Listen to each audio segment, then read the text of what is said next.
Once I hit the intro, there's no turning back. I know.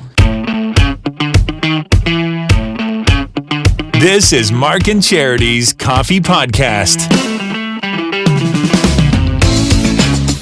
Mark and Charity Coffee Podcast for Thursday, April 7th out of Belleville, Ontario, Canada. Rainy day today. Looks sunny down at Augusta, Georgia for day one of the Masters Golf Tournament, which is a fan for virtually every golfer in Canada. Unless you've had the pleasure of going down south, and I don't know if too many people did this winter. That always heralds in the beginning of the golf season in Canada, the Masters. Golf courses aren't open up in our area. I think there was one that's open up in our area now. I know Salt Creek, just outside of Workworth, opened last week, Tuesday. Okay. Last Tuesday they opened. But the mass openings hasn't happened yet. No. With Easter next weekend. Well, and I wouldn't say, I thought about that too, because I'd heard they were opening, and I thought, this past Tuesday, I guess, because today's Thursday. I got thinking, really? It seems early. I wouldn't think golf courses would be ready yet to open. Like the conditions wouldn't be ideal. I can remember plenty of times, though, being at a golf course in a clubhouse watching the opening round of the Masters going on while I'm going out to play first or second rounds of the year. So is this always when it happens, though? Something tells me the earliest I've ever golfed in Canada was St. Patrick's Day, where it was actually so mild that golf courses were opening the second or third week of March. So in my head, that happens every year. It's like the year you golfed on Christmas, because I remember people did that not too long ago. Or if you ever told your parents after you moved out of the house, grew up, got married, and had children that you're going to come visit them for a holiday and that you'll get there around 5 for dinner and you show up at 6 o'clock because the highways were really busy, and for the rest of your life, when you come to visit, they say, you can be here on time this time. Like, remember that? Yeah. That's what happens. It's like that. Okay. Not that I carry that around with me my whole life. I think there's something else going on there than win the Masters. But I found it surprising because, as you know, my husband enjoys sports.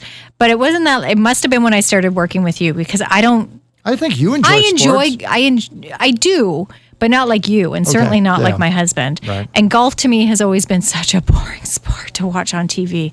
I enjoy going out for a round of golf to play, but to watch it on TV, it's like watching paint dry. No. I find a lot of time. I found it was. I remember as a kid growing up, it being on TV, and it was one of those things you'd see Sunday afternoon to fall asleep to. Like, you put it on in the background as background noise and you just fall asleep. But I found it very surprising because it was Wayne, when I started talking to him, I said, yeah, the Masters are on. Mark was telling me this, so we were talking about that. He's like, yeah, Mom and I used to watch that. We love the Masters. We used to make a whole weekend out of it and watch it. And this is my mother-in-law, who I adore and who enjoys sports. I know. Yeah. But you never would have guessed. Would have guessed that she and Wayne would sit on, for a weekend and watch golf, of all things. Baseball, maybe. Hockey, absolutely. Yeah. But golf, it was like, really? I had no idea that you enjoyed the Masters. Yeah. So now it's kind of brought us closer, too, because now we watch it. It's great timing, too, because Major League Baseball begins its regular season. The Jays have their home opener tomorrow against Texas. It's a big weekend on that. And as we're recording this, I'm not going to tell you who's leading, although that's a bit of a surprise. Older guys leading at -1. They're just a handful of them out. Tiger doesn't get going till about 11 o'clock this morning. 11:04. Right? 11:04. He tees off. And then the guy to watch who caught both of us off guard, I had never heard of him, but it's not surprising if I haven't heard of him. You'd never heard of him before. No, I'd heard of Scott Scheffler, but I had never in my life thought he's the number one golfer in the world. Gotcha. No. Okay. And I know he'd won, but if you put him in a lineup of 5 other golfers, I couldn't have told you which one was Scott Scheffler. Like, how is the number one golfer in the world unknown to me, and I follow the sport? That's the other thing I think the pandemic has done, is because there's just so much stuff I've ignored, even in sports, that we now have a number one golfer in the world heading into the Masters. I wouldn't have guessed. I would have thought John Rahm still was, or Justin Thomas, or something like that. He tees off at 11:26. 11:26. My Rory, he's up at 2:33. Rory. With Brooks Kopka and Matthew Fitzpatrick. Yeah. They wrap it up. They're the last ones heading out today. Koepka's good. I would love to see Rory win. I really would. Me too. He would close out the career Grand Slam. He's won all 3 other majors, has yet He's to never win won a a Masters. Masters? No. And Really? almost- Okay, I did not know that. Here's the heartbreaking story. And for those of you who know the story, go take a break. I'll be back. 10 years ago or so, he had something like a 5-shot lead heading into the back 9 on Sunday. 9 more holes to glory. And what was he, maybe 22, 23 years old? He was very, 10 very years young ago, in his yeah, career. he would have been young. Anyway, vomited all over himself, hit a house. Not number literally. 10. Oh, it would have been easier had he just gotten, it would have been quicker. Instead, it was a 2-hour death. Did I he think- choke? Did the pressure get to him? Or what do you think it was? Well, there's your legend. You tell me. Okay. Now, he's won major golf tournaments before. That's what I mean. So everybody says he choked, or it was just the horribleness of the situation. He made one misstep and it got in his head and it just went downhill from there. I'll say that. Yeah. He hit it so far left to hit a house nobody's ever hit on that golf course before. Like it was, you have to be so good to hit a shot that bad, so far out. And anyway, I think on the back 9, he shot 42, which is 6 over par. And somebody else shot like 2 under. So that's an 8-shot difference. And he ended up losing. Wow. And I'm not even sure he finished second. They stopped showing him on TV by 16. He had a 5-shot lead. And within an hour and a half, he was irrelevant. And he should have won that one running away. And yes, I will say it. And he's not really competed since. He's always one of the favorites early on. But then by Friday, he's 5 or 6 or 7 shots back. And then he's just one of the other guys that's going to hopefully make a run on Saturday, doesn't, and finishes tied for 21st. And then 2 weeks later, he goes out and wins somewhere else. But he couldn't do it at Augusta National. And I pull for him. I think it'd be a great story if he wins. Justin Thomas winning would be great. People think Jordan Spieth with his reworked golf swing, with his little waggle at the top, Brooks would be great. Koepka, I'd like to. He's won it, hasn't he? No, he hasn't. hasn't won it before either. The year Tiger won it 3 years ago, it's all 2019? 3 years ago. Yes, 2019.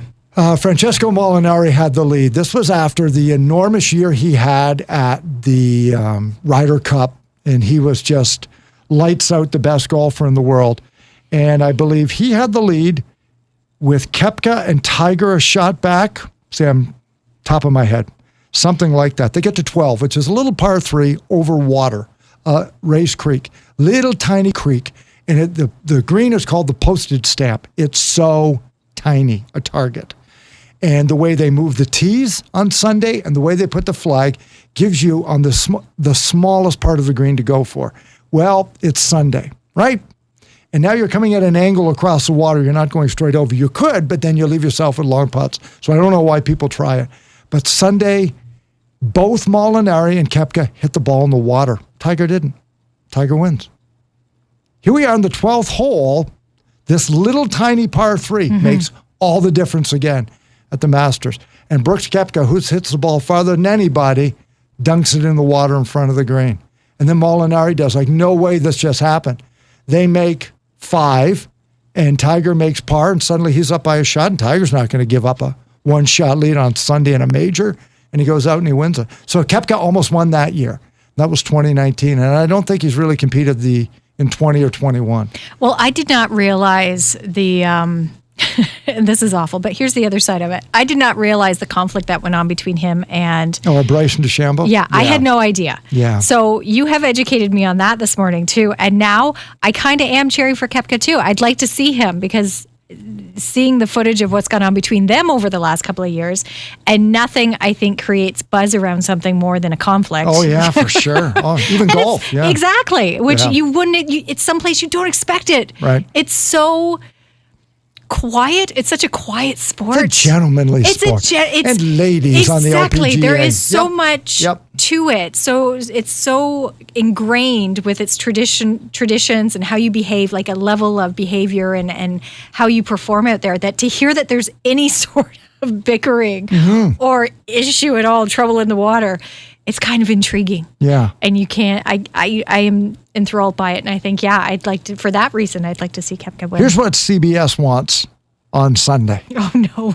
CBS wants Tiger to have a 1-shot lead. Okay. Because everybody's going to watch it if Tiger is anywhere within 5 shots of the lead. If he does anything this weekend, but we want to put him in the last group. so that you can watch him you watch all it, yeah. day. And in front of that, a shot back is both Brooks Koepka and Bryson DeChambeau in the same twosome. Oh, my just God. in front of Tiger, who's It'd be playing like- with Justin Thomas, who's his best friend, who's also tied with those guys. Oh, my gosh. So Justin Thomas, the pre-tournament favorite, plays Yes. with Tiger. They're great friends, so it would be wonderful to watch the two of them together. Watch the two of them, yeah. And watch the train other wreck two. right in front of them It with would be those two like clowns. Happy Gilmore Yeah. in real life. It really would. It would be like this scene that you don't. It would bring WWE to Yeah. golf. Like Yep. it would bring that craziness, those fans, the eye rolls, the bitten tongues, because they just don't like each other. They really don't. They don't. It's not so much they don't like each other, but it just annoys. They Yeah. annoy each other. That's what it is. And- They'll poke. Yeah. Yeah. It's comical. And they'll both shoot 85 because their minds won't be in it. They'll just lose Well, their that minds. interview clip you showed me of Koepka being interviewed, he's Yeah. mid-sentence, Yeah. and Charbonneau or DeChambeau walks by him, and you Yeah. can't hear what he says, but he says something under his breath, and you just see Koepka's eyes. Yeah. Drops the F-bomb and then says, sorry, I totally lost my train. He just walks by me, and it's Yeah. Yeah. So if that were to happen this weekend, because they've never been paired together, if that were to happen, if CBS wanted ratings at all, there you go. Yeah. if they needed a boost, It's just not a up little to them. bump. It's not up to them who gets paired. It's based on score. Yeah. But if it come on, with Tiger in the caboose on the back end of that tournament, come Sunday. Can you imagine the headlines and the sports reporters? Yeah. What kind? They Oh my would just gosh, be. yeah. They'd be clapping. They'd Masters be gets jumping great up and ratings down. anyway, but they Yeah. get Super Bowl-like numbers. Absolutely. If they had all of that, there would just be The nothing else sound going bites on. and the stories Oh that my would come gosh. out of that Yeah. be. It would be good. amazing. I agree with you. That would be a great pairing. And I'm not going to ask you if you have a pick, but is it Rory? Is that who you want to win? Do you have a sort of a sentimental choice? Rory's my sentimental Yeah. choice. Yeah. I just like him. Great story. I think he's Yeah. and I Yep. say kid. Of course, he's not. He's a man, but he just. I don't know his enthusiasm for the game when he was younger. It's hard not to get past that or to see him other than that kid coming out there and just Yep. enjoying what he's doing. So I do like watching him. When he won the Canadian Open, was it last year? No, because it was the year before because the Raptors were making the run, and on the 18th green when it was won in Hamilton, before he picked up the trophy, he put on a Raptors. Yeah. I mean, yeah, you win. Yeah, You win. exactly. And he's laughing about it like, this is just great. I win this Canadian championship in Canada when you're winning the NBA. This is just amazing. Yeah. Thanks, Canada. It's like, yeah, you win. Yeah. Exactly. Forever. So yeah, Rory's my sentimental pick. I'll go with him. Yeah. For that reason. Yep. For the longest time, I wanted Ricky Fowler to win because he'd never won a major. Oh. And he deserved it. And he was close a couple of Those are times. the best stories. And he just couldn't get it done. And now he's not. I don't think he's in it this year because he didn't qualify. Because So- unless you win it, you can't just come Yep. back. And if you have finish to- in the top 16 the previous year, you get invited back. And then if Okay. you're top 50 on the money list, because of course there's duplicates, right? Because guys in the top 50 have also won. So they need to be able to get to about an 80-person field. So there are different ways of qualifying, but definitely when you're in, top 50 on the money, or if you've won before. So he never got in. Well, and that's the other side of it too. This golf course is immaculate, and you can't just go up to it. You and I No, were talking you about a can't. No, colleague yeah. who even just stopped at the gate and was ushered along Yeah. and said, "No, you can't. Move you can't along. stop here. You Outta can't here." just stop and look over the fence and everything." It's beautiful, and I've only seen it in pictures because I am a woman and I can't go in there. But but the whole names have me so intrigued, and I love this. And I know you play it. I tease you because I know you know all of them. No, I don't. I got a couple wrong again this morning. Well, but I'll give them to you because the association, I think it was Dragon Tail or something, and you said, "Oh, what is it?" But That's 15. It's Firethorn. I was like, Is the "Oh, actual whole dragon, But I fire." love the name of them. Yeah, I love. yeah. So there's like Tea Olive. That's one. Number one. You had asked me about 10, which is Camellia. White Dogwood's 11. Now you said that one's kind of tough. That's probably the hardest hole on the golf course. It plays 505, slightly downhill over water to an undulating green, and you might as well have crocodiles, and people who talk while you swing. It's like the hardest hole in golf, I think. 11, it's ridiculous. And then I understand they moved some trees out to the right-hand side because too many guys were figuring out you could bail right and the wood chips that are in the rough there would stop your ball before it rolled too far, and you'd have an easier shot to the green. So they took the trees out and the wood chips out. So now it's going to bounce farther and into a horrible spot. So watch for that. number 11. Watch 11 on the right-hand side this year. There's also red bud, Chinese fir, azalea, which sounds delightful. Flowering peach, of course, in Georgia. Flowering peach, yeah. Pink dogwood, magnolia, juniper, California cherry. Carolina cherry. Yeah. Is number 9. But some beautiful, I love the names. Yep. That in itself, it just makes it sound like such a beautiful course. So So no wonder they want to come back. Yep. And it's a big deal. So I'm looking forward to it. And but we'll talk lots about that tomorrow at the home show. Because I got my phone following. Well, we will be talking about plants and flowers, I think, at some point, or hopefully get some guests on who can talk about it. We talked to Sarah Keenlingside this morning, who was she'll be there this weekend, Sunday, talking about backyards, how to improve your backyard and do it on a budget, some tips and tricks. And of course, gardens go along with that. So if you're looking to spruce things up, that's where you want to be. Here, we'll save it for tomorrow. I'll save her for tomorrow. All right. Yeah, we're already at 14. So now we're up to 17. Okay. So, yeah. So we'll play that chat tomorrow. We'll talk to her tomorrow. We'll have her on the podcast tomorrow. It's a Mark and Charity Coffee podcast for Thursday, April the 7th. Tomorrow, Dad Joke with Galaxy of Games. That's going to be a part of the show. We'll take a look at sports that'll get you ready for Game 1 of the Major League Baseball season for the Blue Jays.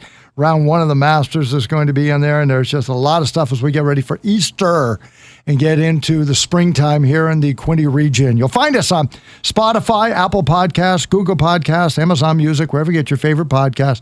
And as we talked this morning, it makes you smarter because you listen to podcasts with Mark and Charity Mornings and the Mark and Charity Coffee Podcast.